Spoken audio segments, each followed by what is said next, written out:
കൂട്ടുകാരെ, എല്ലാവർക്കും നിജൂസ് വേൾഡിൻ്റെ പുതിയൊരു വീഡിയോയിലേക്ക് സ്വാഗതം. എല്ലാവരും സുഖമായിട്ടിരിക്കുന്നെന്ന് വിശ്വസിക്കുന്നു. ഞങ്ങളിവിടെ സുഖമായിട്ടിരിക്കുകയാണ്. അപ്പോൾ എല്ലാവരും സന്തോഷത്തോടെയും ആരോഗ്യത്തോടെയും ഒക്കെ ഇരിക്കുക കേട്ടോ. ഇന്നത്തെ വീഡിയോയിൽ സംസാരിക്കുന്നത് അരയ്ക്ക് കീഴ്പോട്ടേക്ക് നമുക്കുണ്ടാകാൻ സാധ്യതയുള്ള പ്രഗ്നൻസി ലക്ഷണങ്ങളെ പറ്റിയിട്ടാണ്. ഇതുപോലുള്ള പ്രഗ്നൻസി വീഡിയോസ് ചെയ്യുന്നത് നിങ്ങൾക്കൊരു അവയർനെസ്സിന് വേണ്ടിയിട്ടാണ്. കാരണം പല ആളുകളും പ്രഗ്നൻസിയുടേതായിട്ടുള്ള ലക്ഷണങ്ങൾ ഉണ്ടാകുമ്പോൾ അത് പ്രിമെൻസ്ട്രൽ സിംറ്റംസിൻ്റെ ആണെന്നും PCOD ഉള്ളത് കൊണ്ടാണെന്നും തെറ്റിദ്ധരിച്ചിട്ട് ശരീരത്തിനെ വേണ്ട രീതിക്ക് കെയർ ചെയ്യാറില്ല. കെയർ ചെയ്തില്ലെങ്കിലും പ്രഗ്നൻസി കിട്ടില്ലേ എന്ന് ചോദിച്ചു കഴിഞ്ഞാൽ തീർച്ചയായിട്ടും പ്രഗ്നൻസി കിട്ടും.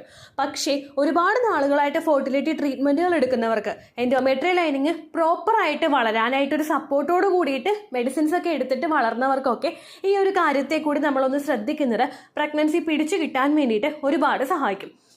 അതുകൊണ്ട് തന്നെ ഇതുപോലുള്ള വീഡിയോസ് നിങ്ങൾ കേൾക്കുക. നിങ്ങൾക്ക് എഫക്റ്റീവ് ആണെങ്കിൽ നിങ്ങൾ ഈ കാര്യങ്ങൾ ശ്രദ്ധിക്കുക.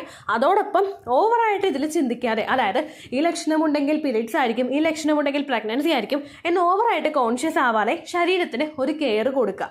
കെയർ കൊടുക്കേണ്ടത് പുറത്തുനിന്ന് ഭക്ഷണം കഴിക്കുന്നത് കുറയ്ക്കുക, ഒരുപാട് ഫിസിക്കൽ ആക്ടിവിറ്റീസ് ചെയ്യാതിരിക്കുക, ഫിസിക്കൽ കോണ്ടാക്ട് ചെയ്യാതിരിക്കുക, ട്രാവലിംഗ് നിങ്ങളെ കൊണ്ട് പറ്റുന്നതാണെങ്കിൽ അവോയ്ഡ് ചെയ്യുക. ഇതെല്ലാം ചെയ്ത് കഴിഞ്ഞാൽ നിങ്ങൾക്ക് ശരീരത്തിന് ഒരു സപ്പോർട്ട് കൊടുക്കാനായിട്ട് സാധിക്കും കേട്ടോ. അതിനെ ആ ഒരു രീതിക്ക് മാത്രം നിങ്ങൾ എടുത്താൽ മതിയാകും. അതോടൊപ്പം തന്നെ ഇത്തരത്തിലുള്ള വീഡിയോസ് കാണുമ്പോൾ ടെൻഷൻ ആകുന്നവരാണ് നിങ്ങളെങ്കിൽ അതായത് എന്താകുമെന്ന് ആലോചിച്ചിട്ടോ അല്ലെങ്കിൽ എനിക്ക് ഈ ലക്ഷണം ഇല്ലല്ലോ എന്ന് വിചാരിച്ചിട്ടോ ടെൻഷൻ ആകുന്നവരാണ് നിങ്ങളെങ്കിൽ നിങ്ങൾ ഈ വീഡിയോസ് കാണാതിരിക്കുന്നതായിരിക്കും കേട്ടോ നല്ലത്. അപ്പോൾ ഈ വേദനകൾ എന്തൊക്കെയാണെന്ന് നമുക്ക് നോക്കാം. വീഡിയോ നമുക്ക് സ്റ്റാർട്ട് ചെയ്യാം. അരയ്ക്ക് കീഴ്പോട്ടെന്ന് പറയുമ്പോഴേക്കും അല്ലെങ്കിൽ പൊക്കിളിന് താഴേക്കെന്ന് പറയുമ്പോഴേക്കും ഏറ്റവും ആദ്യം നമുക്ക് വേദന വരുന്നത് നമ്മുടെ പെൽവിക്കിന്റെ ഭാഗത്താണ്, നമ്മുടെ ഇടുപ്പിന്റെ ഭാഗത്ത്, അടിവയറിന് തൊട്ട് താഴെയുള്ള നമ്മുടെ ആ ഒരു പോർഷൻ. പെൽവിക് പെയിൻ നമുക്ക് ഉണ്ടാവാനായിട്ടുള്ള പ്രധാനപ്പെട്ട കാരണം എന്ന് പറയുന്നത് നമ്മുടെ യൂട്രസ് എക്സ്പാൻഡ് ആവാനായിട്ട് തുടങ്ങുമ്പോഴേക്കും ശരീരത്തിൽ റിലാക്സിൻ എന്ന് പറയുന്നൊരു ഹോർമോൺ പുറപ്പെടുവിപ്പിക്കും. ഈ ഹോർമോൺ ഉണ്ടാവുന്നത് എന്തിനാണെന്ന് വെച്ച് കഴിഞ്ഞാൽ യൂട്രസ് എക്സ്പാൻഡ് ആവാനായിട്ടുള്ള ഒരു പ്രോസസ്സ് സപ്പോർട്ട് കൊടുക്കാൻ വേണ്ടിയിട്ടും മസിൽസും ലിഗമെന്റ്സും ഒക്കെ എളുപ്പത്തിൽ സ്ട്രെച്ച് ആകാനായിട്ടൊരു സപ്പോർട്ട് കൊടുക്കുന്നതിനും വേണ്ടിയിട്ടാണ് ശരീരത്തിൽ റിലാക്സിൻ എന്ന് പറയുന്നൊരു ഹോർമോൺ പ്രൊഡ്യൂസ് ആവുന്നത്. ഇതിന്റെ ഭാഗമായിട്ട് ആ ഒരു എൻഡോമെട്രിയൽ ലൈനിങ്ങും അറ്റാച്ച് ആയി കഴിഞ്ഞിട്ട് ഇംപ്ലാന്റേഷൻ നടന്ന് യൂട്രസ് സ്ട്രെച്ച് ആകാൻ തുടങ്ങുന്നത് അനുസരിച്ചിട്ട് അതിന്റെ ഒരു പുഷിംഗ് എഫക്റ്റ് അല്ലെങ്കിൽ ഒരു വേദന നമ്മുടെ പെൽവിക്കിന്റെ ഭാഗത്തോട്ടും നിങ്ങൾക്ക് കിട്ടുന്നു. അതുകൊണ്ട് നിങ്ങൾക്ക് ആ ഒരു എന്താ പറയുക, ആ നേരെ അടിവയറിന് താഴെയുള്ള ആ ഒരു പോർഷനിൽ വേദന അനുഭവപ്പെടാനായിട്ട് ചാൻസ് ഉണ്ട് കേട്ടോ. അടുത്ത വേദന നിങ്ങൾക്ക് അനുഭവപ്പെടുന്നത് വജൈനൽ ഭാഗത്താണ്. നിങ്ങളുടെ ആ ഒരു ജെനിറ്റൽ പാർട്സിന്റെ ഒരു സ്കിന്നിൽ നിങ്ങൾക്ക് കുത്തുന്നത് പോലുള്ളൊരു വേദന അനുഭവപ്പെടുന്നു. ഷാർപ്പായിട്ട് വേദന വരിക, കുറച്ച് കഴിയുമ്പോൾ തന്നെ വേദന പോവുക, അങ്ങനെയായിരിക്കും നിങ്ങൾക്ക് ഉണ്ടാവുന്നത്. കണ്ടിന്യൂസ് ആയിട്ടൊരു വേദന ആയിരിക്കില്ല, വരിക പോവുക, അങ്ങനെയുള്ളൊരു ടെൻഡൻസി ആയിരിക്കും നിങ്ങൾക്ക് ഉണ്ടാവുന്നത് കേട്ടോ. ഈ ഒരു വേദന നിങ്ങൾക്ക് ഉണ്ടാവുന്നതിന് പ്രധാനപ്പെട്ട കാരണം ആ പെൽവിസിന്റെ ഭാഗത്തോട്ടുണ്ടാവുന്ന പ്രഷറും അതോടൊപ്പം തന്നെ നിങ്ങൾ പ്രഗ്നന്റ് ആകുന്ന സമയത്ത് സെർവിക്സിലോട്ടും നിങ്ങളുടെ വജൈനൽ പോർഷനിലോട്ടും ബ്ലഡ് സർക്കുലേഷൻ കുറേ അധികം ഉണ്ടാവാറുണ്ട്. ഈ ബ്ലഡ് സർക്കുലേഷൻ കൂടുന്നതിന്റെ ഭാഗമായിട്ട് നിങ്ങൾക്ക് നേരത്തെ ഉണ്ടായിരുന്ന സർക്കുലേഷനേക്കാളും കുറേം കൂടി വികസിക്കാനായിട്ട് തുടങ്ങും. നമ്മുടെ നമ്മുടെ ബ്ലഡ് സർക്കുലേഷൻ പ്രോപ്പർ ആയിട്ട് നടക്കണമല്ലോ. ഈ വികാസം അവിടെ സംഭവിക്കുന്നതിന്റെ ഭാഗമായിട്ട് നിങ്ങൾക്ക് ആ ഭാഗത്തും വേദനയും അസ്വസ്ഥതയും ഒക്കെ അനുഭവപ്പെടാം.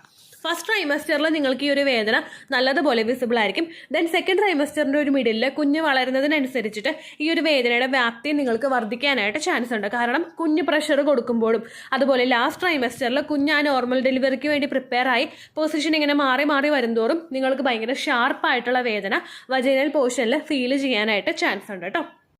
അടുത്ത വേദന നമുക്ക് ഉണ്ടാകുന്നത് ഇന്നർ തൈസിന്റെ പോർഷനിലാണ്. അതായത് നമ്മുടെ ആ ജെനിറ്റൽ പാർട്സിന് തൊട്ട് സൈഡിൽ തന്നെയുള്ള ആ തൈസിന്റെ നമ്മുടെ ആ ഒരു തുടയുടെ ഭാഗത്ത് ഇന്നർ പോർഷനിലായിരിക്കും വേദന കൂടുതലായിട്ടും അനുഭവപ്പെടുന്നത്.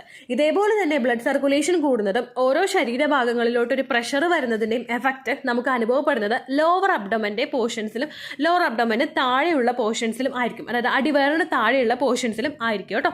ഇതിന്റെ ഭാഗമായിട്ട് നിങ്ങൾക്ക് തൈസിലും വേദന അനുഭവപ്പെടാനായിട്ട് ചാൻസ് ഉണ്ട്. പീരിയഡ്സ് വരുന്ന സമയത്ത് നമുക്കൊരു ഫസ്റ്റ് ഡേയിലൊക്കെ തുടയുടെ അവിടെയൊക്കെ വേദന ഉണ്ടാവില്ലേ, ഇതുപോലുള്ള വേദനയായിരിക്കും നിങ്ങൾക്ക് ഉണ്ടാകുന്നത്. അതൊരിക്കലും അതികഠിനമായിട്ടുള്ള വേദനയായിരിക്കില്ല, വരിക പോവുക അങ്ങനെയുള്ള വേദനയായിരിക്കും ഉണ്ടാകുന്നത്. ഇപ്പോൾ പീരിയഡ്സ് ആകുന്നതിൻ്റെ സെക്കൻഡ് ഡേയോ അല്ലെങ്കിൽ തേർഡ് ഡേയോ നിങ്ങൾക്ക് ബ്ലീഡിങ് കൂടുന്നതിൻ്റെ ഭാഗമായിട്ട് ഇന്നർ തൈസിൻ്റെ പോർഷൻസിലെ വേദന അനുഭവപ്പെടുന്നുണ്ടെങ്കിൽ ആ വേദന കുറച്ച് ഹെവി ആയിട്ടുള്ളതായിരിക്കും. പക്ഷെ ഇതെന്ന് പറയുന്നത് ലൈറ്റ് ആയിട്ടുള്ള നിങ്ങൾക്ക് അഫോർഡ് ചെയ്യാൻ പറ്റുന്ന തരത്തിലുള്ള ചെറിയ വേദനയായിരിക്കും കേട്ടോ ഉണ്ടാവുന്നത്. അടുത്ത വേദന അനുഭവപ്പെടുന്നത് നമ്മുടെ ലെഗിൻ്റെ പോർഷനിലാണ്. നമ്മുടെ മുട്ടുകാലിലും അതുപോലെ പാദത്തിനും മേളിലുള്ള ഒരു പോർഷനിലായിരിക്കും വേദന അനുഭവപ്പെടുന്നത്. നേരത്തെ ഒരു ടോപ്പിക്സിലൊക്കെ പറഞ്ഞതുപോലെ തന്നെ ബ്ലഡ് സർക്കുലേഷൻ കൂടുതലായിട്ട് വരുന്നതും ന്യൂട്രീഷണൽ ഡെഫിഷ്യൻസീസ് നിങ്ങൾക്ക് ശരീരത്തിൽ ഉണ്ടാവുന്നതുമാണ് ഇത്തരത്തിലുള്ള കാലുവേദന ഉണ്ടാവാനായിട്ടുള്ള പ്രധാനപ്പെട്ട കാരണം. ഡിഹൈഡ്രേഷൻ ശരീരത്തിൽ ഉണ്ടാകുമ്പോഴും കുഞ്ഞു വളരുന്നതിന് വേണ്ടിയിട്ടുള്ള ന്യൂട്രിയൻസിൻ്റെ ഡെഫിഷ്യൻസി ശരീരത്തിൽ ഉണ്ടാകുമ്പോഴും അത് ഓവർകം ചെയ്യാനായിട്ട് നമ്മുടെ ശരീരം ഒരുപാട് ശ്രമിക്കും. അതിൻ്റെ ഭാഗമായിട്ട് കൂടുതൽ അബ്സോർപ്ഷൻ ശരീരത്തിലെ ഓരോ ഭാഗങ്ങളിൽ നിന്നും ഉണ്ടാകും. തന്മൂലം ആ അവയവത്തിൻ്റെ പെർട്ടിക്കുലർ ആയിട്ടുള്ള ആ ഒരു അവയവത്തിൻ്റെ പ്രവർത്തനത്തിനെ അതൊന്ന് റിഡ്യൂസ് ചെയ്യാൻ വേണ്ടിയിട്ട് കാരണമാകും കേട്ടോ. അപ്പോൾ ഈ ഒരു പോർഷനിൽ കാലിൻ്റെ ഭാഗത്തും നിങ്ങൾക്ക് കുത്തുന്നത് പോലെയൊക്കെ വേദന അനുഭവപ്പെടാനായിട്ട് ചാൻസ് ഉണ്ട്. ഒരുപാട് നേരം നിൽക്കുമ്പോഴേക്കും ആ മുട്ടുകാലിനും ആ പാദത്തിനും ഇടയിലുള്ള ഒരു പോർഷനിൽ നിങ്ങൾക്ക് വേദന ശക്തമായിട്ട് അനുഭവപ്പെടാം. അങ്ങനെ വേദനകളൊക്കെ വരുമ്പോഴേക്കും കുറച്ചു നേരം നിങ്ങളൊന്ന് റിലാക്സ്ഡ് ആവാനായിട്ട് ശ്രദ്ധിക്കുക. അതുപോലെ തന്നെ പ്രഗ്നൻ്റ് ആകുന്ന സമയത്ത് കാലിലും അടുത്തൊരു ലക്ഷണമായിട്ടുള്ള കാൽപാദത്തിലും നിങ്ങൾക്ക് വേദന അനുഭവപ്പെടാനായിട്ട് ചാൻസ് ഉണ്ട്. നമ്മുടെ ശരീരം പ്രഗ്നൻ്റ് ആകുന്ന സമയത്ത് കൂടുതൽ സെൻസിറ്റീവ് ആകുന്നത് കൊണ്ട് തന്നെ പെട്ടെന്ന് നമുക്ക് അസുഖങ്ങൾ ഉണ്ടാവാനായിട്ട് ചാൻസ് ഉണ്ട്. അതുപോലെ ഒരുപാട് നേരം നിൽക്കുന്ന സന്ദർഭങ്ങളിൽ നിങ്ങൾക്ക് കാലും കാലിൻ്റെ ഉപ്പൂറ്റിയും ഭയങ്കര വേദന അനുഭവപ്പെടാനായിട്ടും ചാൻസ് ഉണ്ട്. പ്ലാന്റാർ ഫേഷ്യാറ്റിസ് എന്നൊരു ബുദ്ധിമുട്ട്, അതായത് നമ്മുടെ ഉപ്പൂറ്റിയിൽ നീർക്കെട്ട് വീഴുന്ന ഒരു ബുദ്ധിമുട്ട് പ്രഗ്നൻ്റ് ആകുന്ന സമയത്ത് പല സ്ത്രീകൾക്കും ഉണ്ടാവുന്നതാണ്. പ്ലാന്റാർ ഫേഷ്യാറ്റിസിന്റെ ഒരുപാട് രൂക്ഷവശങ്ങളിലോട്ട് പോയ അത് അനുഭവിച്ച ഒരാളാണ് കേട്ടോ ഞാൻ. നമുക്ക് കാല് ഉപ്പൂറ്റി നിലത്ത് കുത്താനായിട്ട് പറ്റാത്ത അത്രയും വേദനയായിരിക്കും ഉണ്ടാകുന്നത്. നമ്മൾ കുറച്ച് നേരം ഒന്ന് ഇരുന്നിട്ട് എഴുന്നേറ്റ് കഴിയുമ്പോൾ പറ്റാത്ത അവസ്ഥ, കാല് നിലത്ത് കുത്തുമ്പോൾ ഭയങ്കര വേദന ഉണ്ടാകുന്ന അവസ്ഥ, ഉറങ്ങി എഴുന്നേറ്റ് കഴിഞ്ഞാൽ കാല് നിലത്ത് തൊടിയിക്കാൻ പോലും പറ്റാത്ത സിറ്റുവേഷൻ, ഇതൊക്കെ ആയിരിക്കും ഈ ഒരു പ്ലാന്റാർ ഫേഷ്യാറ്റിസിൻ്റെ സമയത്ത് നമുക്ക് ഉണ്ടാകുന്നത്. പ്രഗ്നൻസി മൂലം ഉണ്ടായിട്ടുള്ള പ്ലാന്റാർ ഫേഷ്യാറ്റിസ് ആണെങ്കിൽ ഡെലിവറി കഴിഞ്ഞിട്ട് 2-3 മാസം കഴിയുമ്പോൾ ഏകദേശം അതൊന്ന് ക്യൂർ ആകും. പക്ഷേ 100% ഒന്നും മാറില്ല കേട്ടോ. ഇപ്പോഴും എനിക്ക് ആ ഒരു ബുദ്ധിമുട്ട് ഉണ്ടാവാറുണ്ട്.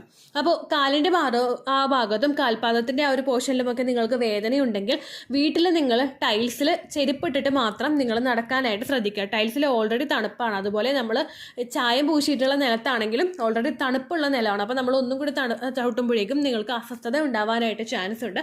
അതുപോലെ കിടന്നുറങ്ങുന്ന സമയത്ത് സോക്സ് ധരിച്ചിട്ട് ഉറങ്ങുകയാണെങ്കിൽ അത് ശരീരത്തിൻ്റെ ടെമ്പറേച്ചർ നോർമലായിട്ട് നിലനിർത്തിക്കൊണ്ട് പോകുന്നതിനും നിങ്ങൾക്ക് കുറേയും കൂടി ഇംപ്ലാന്റേഷൻ നടക്കാനായിട്ടൊരു സപ്പോർട്ട് ശരീരത്തിന് കൊടുക്കാനായിട്ടും സാധിക്കുന്നുണ്ട് കേട്ടോ.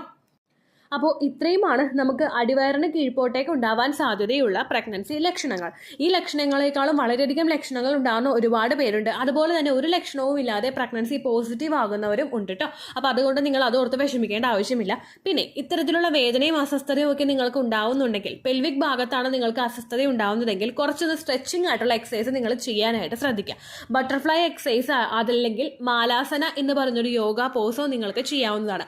നമ്മൾ ഇന്ത്യൻ ക്ലോസറ്റിൽ ഇരിക്കുന്ന രീതിക്ക് ഇരുന്നിട്ടാണ് മാലാസന എക്സസൈസ് നമ്മൾ ചെയ്യുന്നത്. ആ ഒരു എക്സസൈസ് ചെയ്യുമ്പോഴേക്കും പെൽവിക്കിന്റെ ഭാഗം കുറേയും കൂടി ഒന്ന് ഓപ്പൺ ആകും. ബ്ലഡ് സർക്കുലേഷൻ ഇൻക്രീസ് ചെയ്യാൻ വേണ്ടിയിട്ടും അത് സഹായിക്കും. ഇത് ആ ഒരു വേദനയുടെ കാഠിന്യം കുറയ്ക്കാൻ വേണ്ടിയിട്ട് നിങ്ങളെ സഹായിക്കും കേട്ടോ. അതുപോലെ തന്നെ ഇന്നർ തൈസിൻ്റെ വേദനയും റിഡ്യൂസ് ചെയ്യാനായിട്ട് നിങ്ങളെ സഹായിക്കും. ബാക്കിയുള്ള ഏത് ടൈപ്പ് വേദനകൾ വരുമ്പോഴും നിങ്ങൾ ചെയ്യേണ്ടത് ശരീരത്തിൽ ധാരാളം വെള്ളം എത്തിക്കാനായിട്ട് ശ്രദ്ധിക്കുക. ഡിഹൈഡ്രേഷൻ ഉണ്ടായി കഴിഞ്ഞാൽ ഇത്തരത്തിലുള്ള വേദനകൾ നിങ്ങൾക്ക് കൂടാനായിട്ട് ചാൻസ് ഉണ്ട്. അതുകൊണ്ട് ആ കാര്യം നിങ്ങൾ പ്രത്യേകം ശ്രദ്ധിക്കുക. അതുപോലെ തന്നെ ഇത്തരത്തിലുള്ള വേദനകൾ കണ്ടു തുടങ്ങിക്കഴിഞ്ഞാൽ ന്യൂട്രിയൻസ് അടങ്ങിയിട്ടുള്ള ഭക്ഷണം നിങ്ങൾ ധാരാളം കഴിക്കാനായിട്ട് ശ്രദ്ധിക്കുക.